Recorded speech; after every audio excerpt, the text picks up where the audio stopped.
So now we're going to tackle the wrist. So let's select him, go back into our tool. If you don't have it up anymore, skin, edit smooth skin, because that's the type of bind we did. And then you're going to go to interactive, paint skin weights tool, tiny text. Make sure you open the box here. You want your tool settings. You can always double click the tool to reveal your tool settings if you forgot to click the option box. Make sure you're in interactive. Again, that's going to make everything add up to 1 instead of crazy numbers that we don't want to deal with. This is just the simpler method for this. Alright, so if we look at what's going on here, right now the elbow is pretty sort of this, if you're using the book file, there's just like a stark white line kind of like this all the way around. Line's kind of bleeding into the wrist in a weird way. So if I press I'm gonna get the rotate tool with E, right, and I'm gonna grab this guy. If we rotate it, we're gonna get some undesirable results. So we're kind of getting this poking out thing. Let's try it a different way, because your wrists are gonna do a lot of rotation. That is no good. We really don't want that kind of overlap. It's like one thing to have like a sharp bend, it's another thing to just completely overlap the existing mesh, because people just don't do that in real life.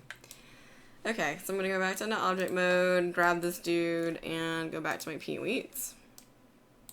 So that elbow's looking nice. So what I want to do is, to remove this, I'm going to add to the wrist. I'm going to right click and select influence. And I want to add 100% to that part of the wrist. Boop. So I want that to be all wrist. And then I want to come in here and I'm going to do half influence.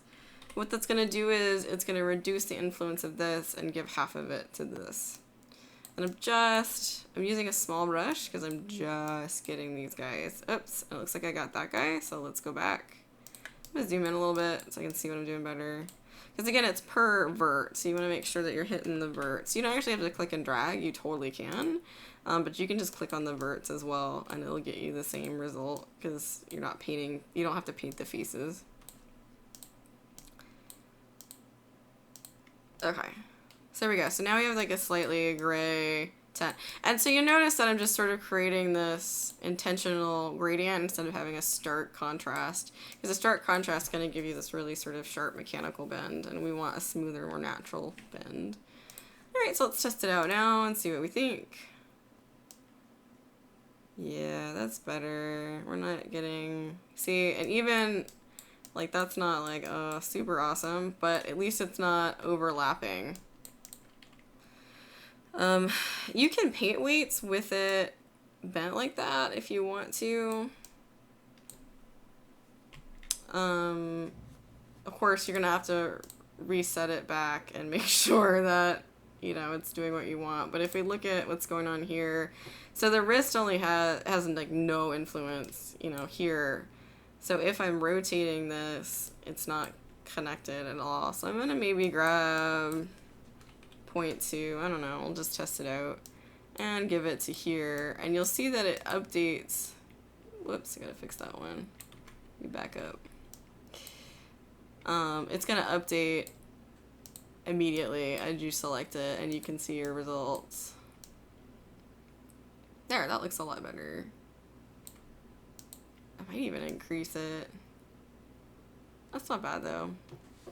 Alright, so I'm gonna come out of that and I'm gonna make sure that the rotation for this joint is 0.